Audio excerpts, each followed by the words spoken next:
What is going on, everybody?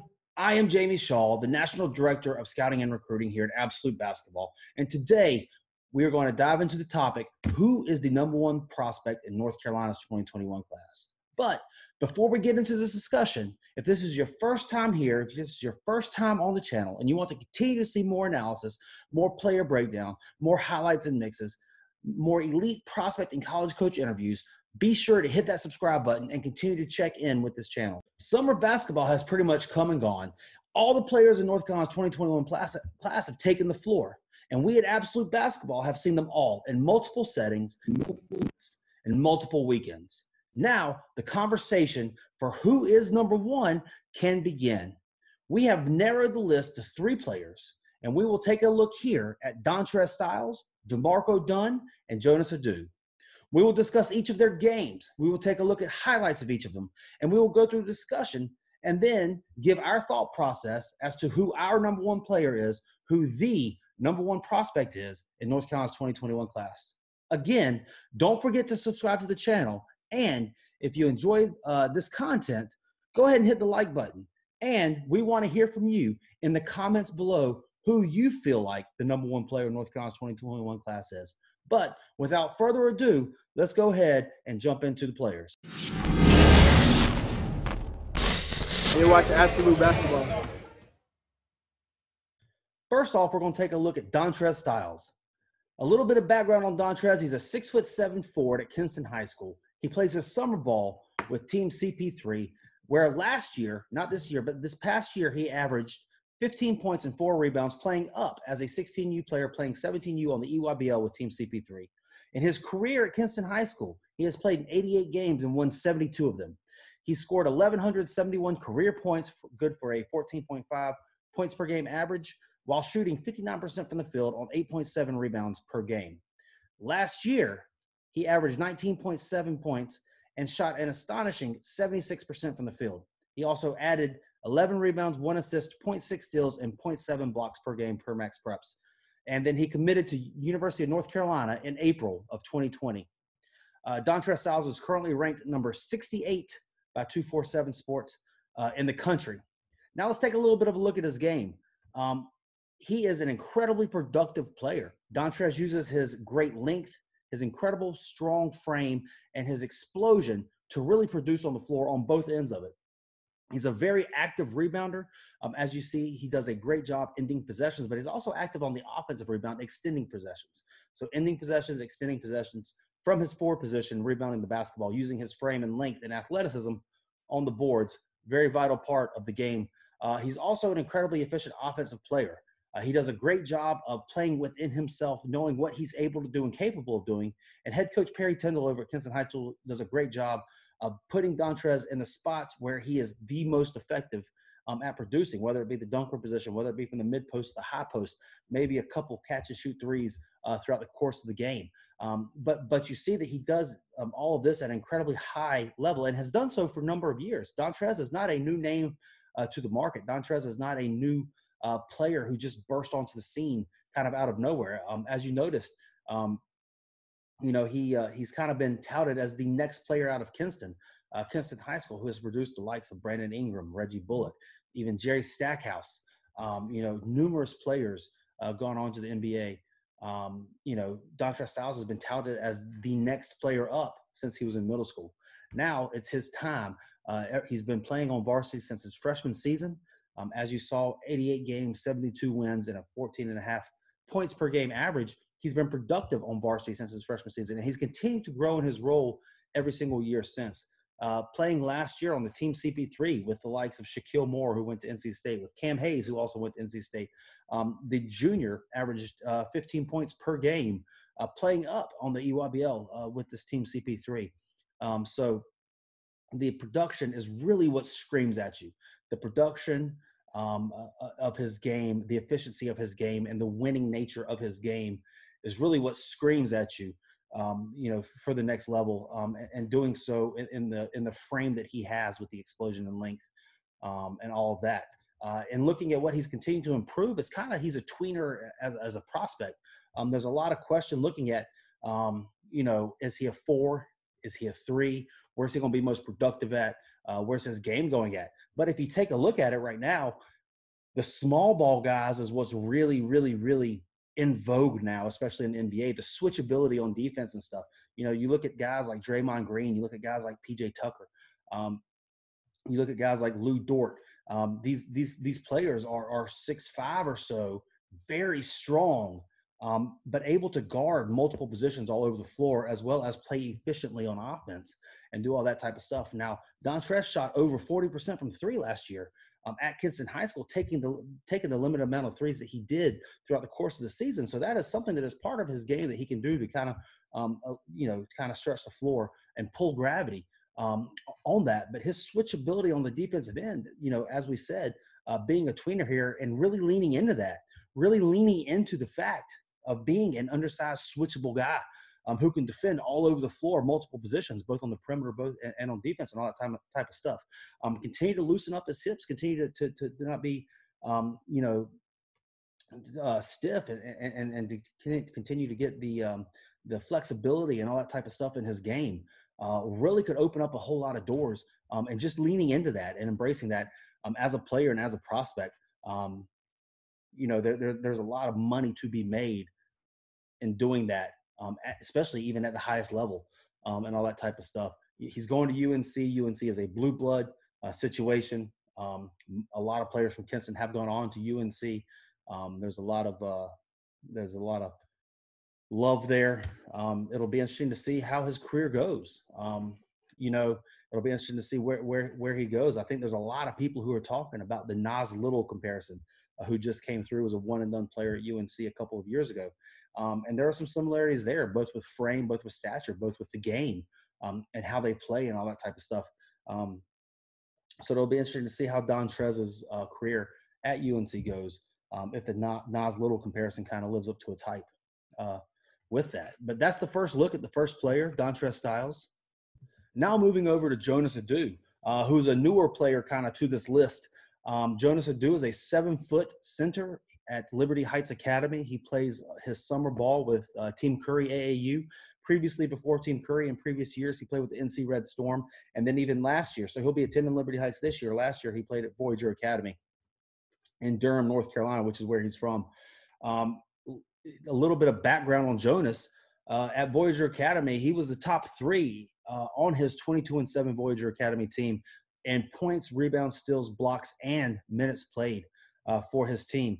He averaged over 3 blocks per game and shot over 40% from 3 on the season last year. He started this summer. He came into the year with Team Curry with only High Point and App State offers. Now he carries over 15 offers coming from the ACC, SEC, Big 12, Big East, etc. And he's ranked number 89 in the country. But you look at it and you wonder, how can he be in the vie for number 1 player in the state? Well, it's his unique nature that translates at the highest level as to what it is that really is attractive.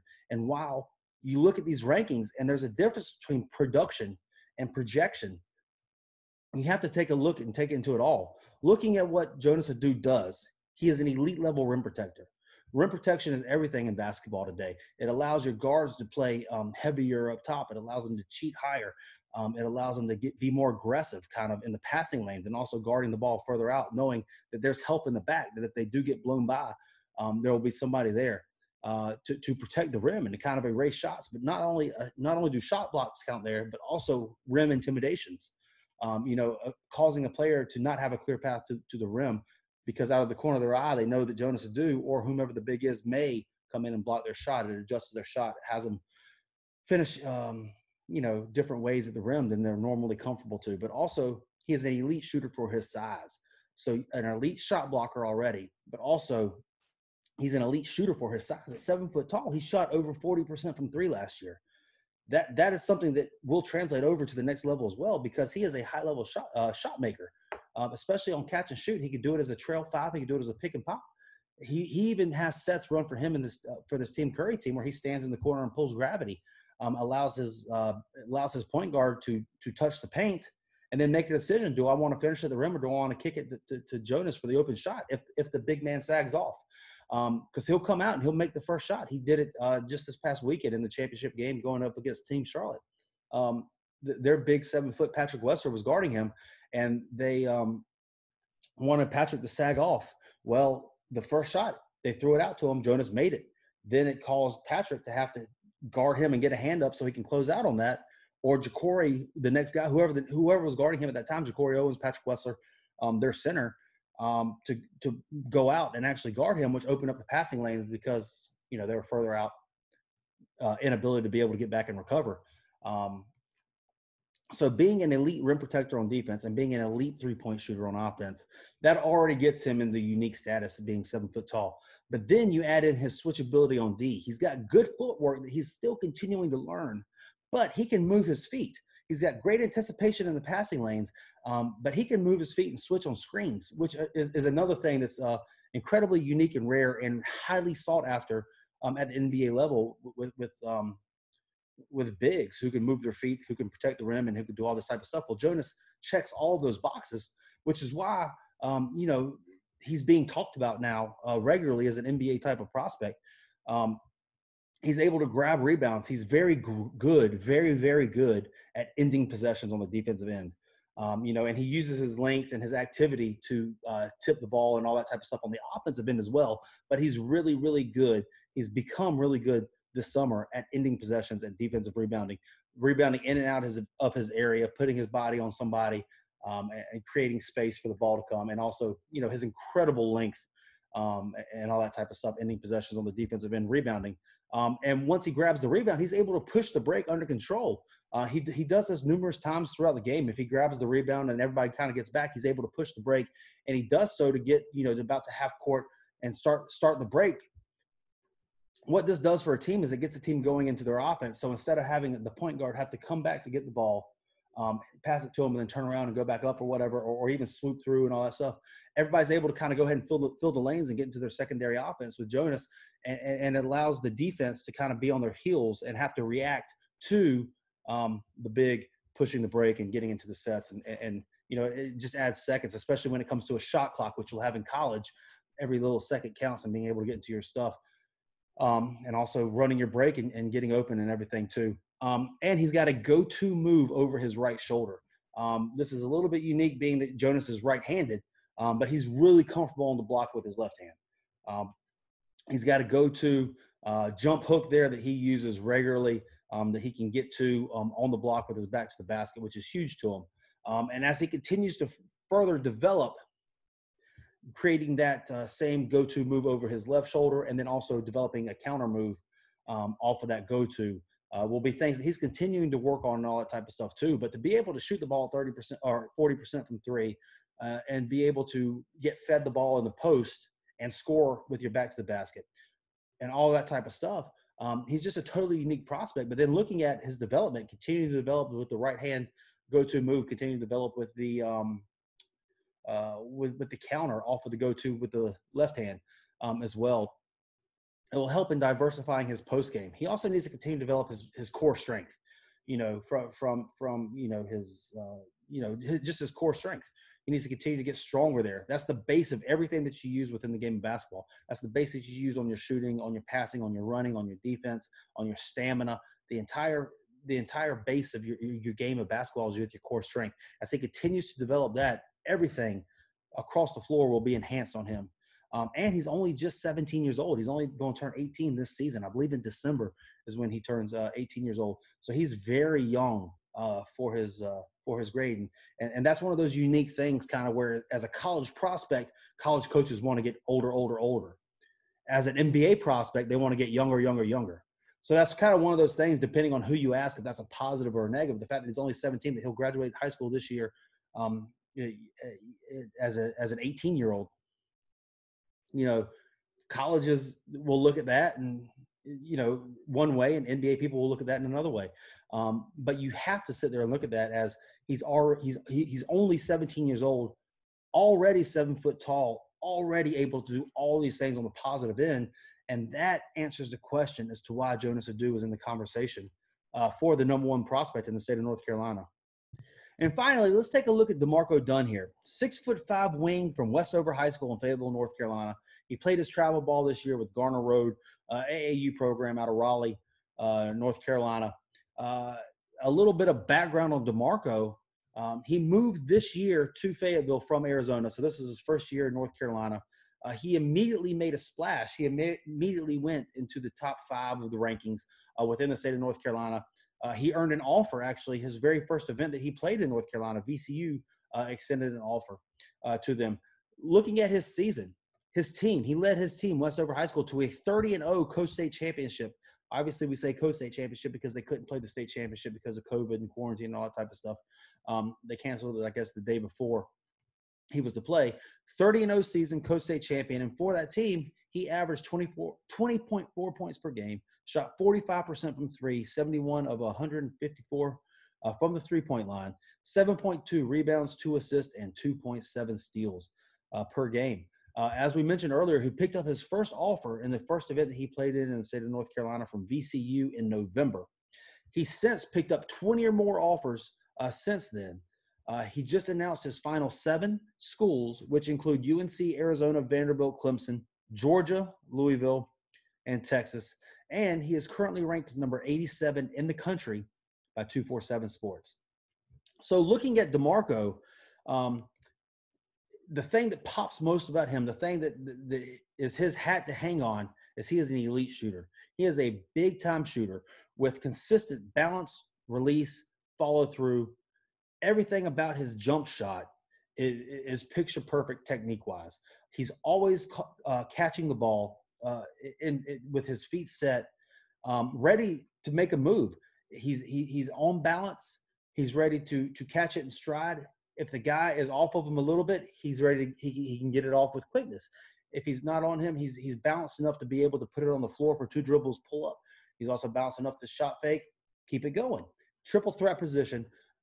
He catches it on balance, on time, every single time. The shot release is high.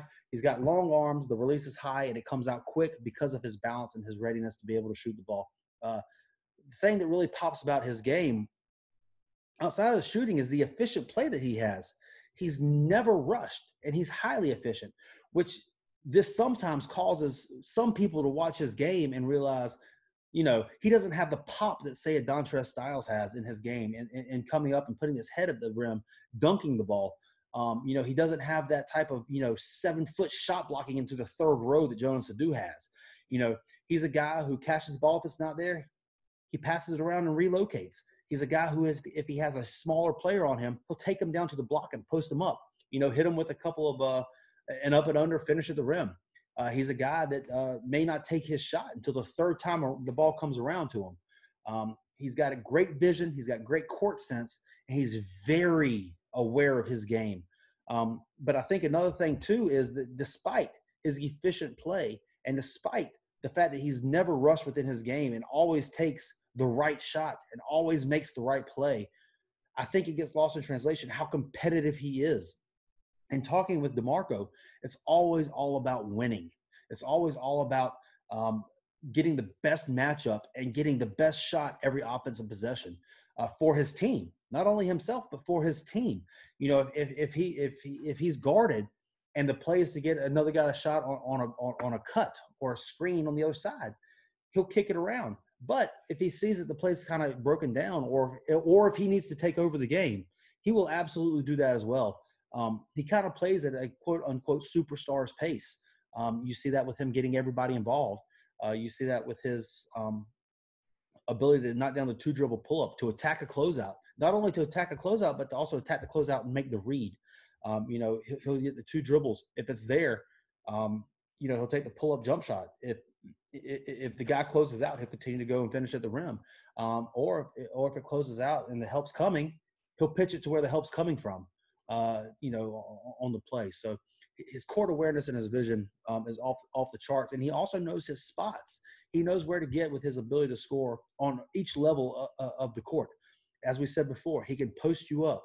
He can play from the high post. He can facilitate from the high post and do all that. He could act as a secondary ball handler. This whole summer, he had to play, until the last couple of events, he had to play the primary initiator position for his AAU program. It brought the ball up the floor a ton, and that developed his game because that got him into new areas of comfort, whereas he might not have been there previously. But all of that type of stuff, creates the fact that there's not a lot of holes in his game. There's not a lot of deficiencies there for a shooting guard. And you continue to look at it and you continue to dissect it, and you can see a clear path for him as he continues to get stronger, continues to develop his game. You can see a clear path for him to getting into the NBA and being able to be an efficient type of player at that level. Because shooting will always translate, but when you add shooting with a guy who is 6'5" with great length and good athleticism and really has a high IQ, knows the game, and has a great pace, you see those type of guys make it all the way to the NBA a lot. And while he might be the number 87 player in the country right now, as we mentioned before, one, he's relatively unknown because he just moved to North Carolina this year. And with that move to North Carolina, he grew 2 or 3 inches as well, and went on this 30-0 run and all that type of stuff. And he was fortunate to be pumped up by some local scouts in the state of North Carolina to make people kind of converge and notice on him. I know that, I noticed him the very first event that he played, told VCU to go watch him. VCU watched him and offered him. He's just that good. And there's a very clear path. And a lot of college coaches, in talking to them, agree with the fact that, there's NBA prospects there at the end, of the progression for him. But in looking for him to continue to develop, it would be nice to see him become a little more, assertive. Instead of, playing within the flow of the offense, kind of break down the offense a little bit and go get yours.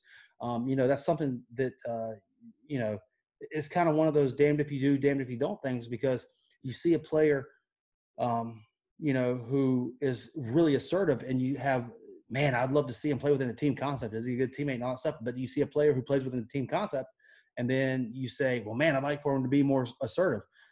So he errs on the side of that. That's something that would be interesting to see. But in seeing him in the playoffs twice last year, both of those games, he was assertive. He took over the game in the second half, and was unstoppable in both playoff games that I watched him in last year, scoring the ball at every level, going for, I think, 28 plus in both games, over 30 in one of them. But it's very clear, very easy to see, a direct path for Demarco Dunn if he makes the right choice, if he continues to develop, keeps his head to the ground, and things break his way, a clear path to him to get into the NBA. So that's the third guy. And there you have it, a look at all 3 players in the state of North Carolina who we have narrowed it down to for the top position in the state. Now, in looking at who we feel is the top prospect in the state of North Carolina's 2021 class heading into this season, we're going to call Jonas Ado, 7 foot, at Liberty Heights High School, the number 1 prospect in the state of North Carolina. Now, we do realize in going through all of this type of stuff and going through these rankings and doing through all that, the wording is very specific. Prospect. Prospect does not mean current day. Prospect means who could end up being, who has the highest ceiling, the highest probability, who has the highest probability of ending up their career being the best basketball player coming from the state of North Carolina in this class. And that's what we're looking at here. And there's just so many signs pointing toward Jonas Ado in 5 years down the road, 6 years down the road, being the best prospect in this 2021 class in the state of North Carolina. There is clear NBA stuff there. We have already talked to NBA teams about Jonas, who have already started doing the background stuff in talking with him and finding out more about him and fact gathering about Jonas as that type of prospect. Being 7 foot tall, as we mentioned in the little bio of him, being 7 foot tall, he's already a unique prospect because there aren't that many 7-footers in the world doing there. But being a 7-footer who can run and jump, who can shoot, protect the rim, and who can move, that just makes him even more unique. That makes him all the craze right now in the NBA because those guys are so few and far between, and guys who are able to shoot the ball, protect the rim, and move. At 7 foot, shoot the ball, protect the rim, and move. You look at it, and there just aren't too many of them out there. You hear names like Miles Turner being thrown around when talking with college coaches about him and all that type of stuff too. And then you add in the fact that he's only 17 years old still, and there's still so much room to grow, so much of that physical development that we were talking about with the core strength, and only how that will enhance what he's already got, the baseline of what he already has. We just feel that there's too much there. That the baseline is too high and the ceiling is way too high to not call him the number one prospect in the state of North Carolina. And then understanding too, that in talking about prospect, we explained that, but in talking about production versus projection, of course, you look at Demarco Dunn, and his production is better than anybody in the state. 30-0, co-state champion, 20 points, averaging 20 points, shooting 45% from three, being the single focal point of every single game that he steps on the floor. He is the guy. He's the one that everybody's looking at. Stop DeMarco, you beat Westover. Stop DeMarco, you beat Westover. Of course, he had good teammates around him. You don't get to a state championship without good teammates surrounding him and all that type of stuff. But DeMarco Dunn, make no mistake about it, was the guy. And he's still incredibly efficient. 30-0, 20 points per game, 7 rebounds, 45% from three, 2 assists, 2.7 steals per game. Well-rounded, both ends of the floor, playing on the ball, playing off the ball, and winning at all costs. And then you have the lifetime achievement of Dontre Styles. Kinston High School. I mean, he's won 72 out of 88 games this past year, shooting 76%, 76% from the field, by almost averaging 20 points per game, rebounding 11 boards. And I believe I read a stat where he had a double-double in every single game that he played this year. In all 30 games that he played this season, I think he had a double-double in all of them, or most all of them as well. Great run that he had with his team. And he, again, also, just like DeMarco, was the focal point of his team. You stop Dontre, you keep him off the glass, you keep him from producing, and you have a good shot at beating Kinston. Now, Kinston was a very deep team last year, and they made a great run in the playoffs as well. So they were more well-rounded than just DeMarco. And DeMarco also has a great ability to be able to not even have a play or a set run for him and just going out and making something happen, going out, getting the rebound and finishing on the basket, going out and getting the loose ball, the steal, getting in the passing lane and finishing with the dunk, going out and getting his and making it happen as well. He has a very acumen for doing that also. But all of those three guys have very viable arguments to be the number one prospect in the state. All three of those guys, are nationally ranked guys. All three of those guys are, should be looking at past college. What college will get them best set to play professionally in the basketball? And as we said before, Dontre has that skill set that is making so much money right now in the NBA, with the small ball big, with the switchable big, with the guy who's able to guard across multiple positions. All the rage has been Lou Dort this playoffs. You talk about PJ Tucker, what the Rockets did to start this year in going small ball and playing him at the 5. You look at what Draymond Green has done to revolutionize the position a couple years ago. And then so many other guys are examples of that. Dontre has the frame, he has the ability, and he has the ferocity to buy into that totally and lean into that and get paid a ton. We'll see how that continues to play out, because that is again a very unique situation to be in. Just as unique as Jonas Ado is in his game, Dontre Styles is with his small ball ability to be able to go down that path and that niche. Because as we mentioned, with there being limited amounts of 7-footers who can move and shoot and protect the rim, just like Jonas does, there are limited guys who are 6'7" or so and can defend across multiple positions and actually make that happen as a productive player at that type of level. Not saying that Dontre is there, but there's a very clear path for him to follow that down the line. And then Demarco Dunn, his unique ability, what he can hang his hat on, is his elite shooting ability. He's in the conversation as one of the top shooters within the country. He's in the conversation as one of the top shooters, in the 2021 class across the country. But also, too, if you take a look at it, I'm trying to pull up his Max Preps stats here, trying to see if I can get to him to see that he scored the ball in so many different ways outside of just shooting threes. And looking at it here it is. So he shot 378 total field goals. 157 of those were threes. 221 of them were twos. And he shot 182 free throws. So 221 twos, 182 free throws, and then 157 threes attempted. the three-point field goal was his lowest attempted shot from the three different ways to score the ball. He shot more twos than anything else, and he shot more free throws than he did threes as well. Just goes to show his scoring ability. While he gets noted as being an elite scorer, which he is a scorer. I mean, he gets noted as being an elite shooter, and he is an elite shooter, 45% on 150-plus attempts. That's elite.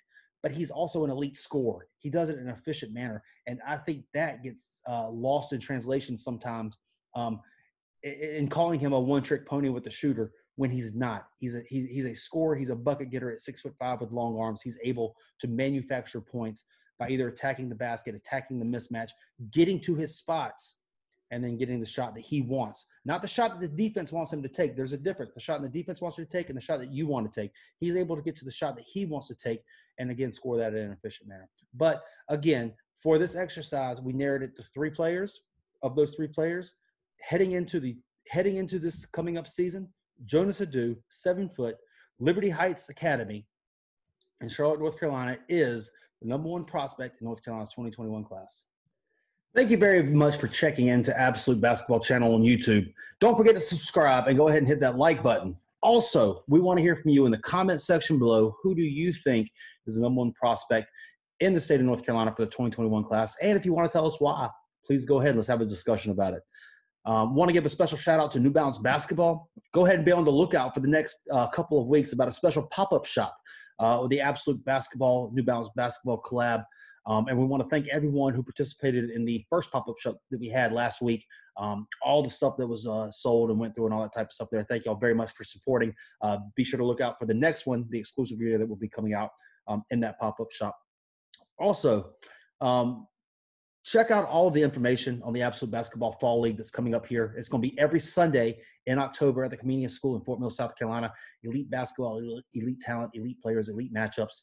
It's going to be off-the-chart stuff. 18 teams, all from the Charlotte Rock Hill area, region, Cabarrus County, Mecklenburg County, Monroe County.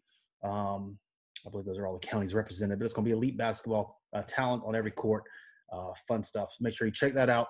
We'll continue to have more stuff about that online. Follow us on Twitter at JamieShaw5, on Instagram at Jamie_Shaw5. And then also check out our podcast, The Absolute Basketball Experience with Jamie Shaw. You can gather that anywhere that you get your podcast at, Apple, Spotify, etc. Go ahead and make sure you subscribe to that, rate it 5 stars as well.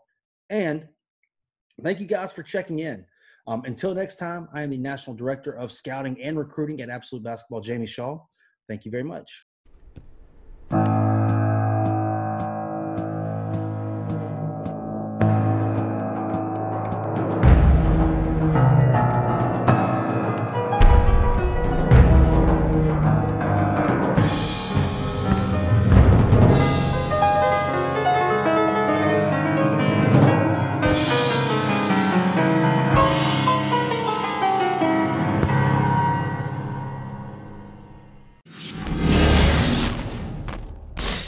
You're watching Absolute Basketball.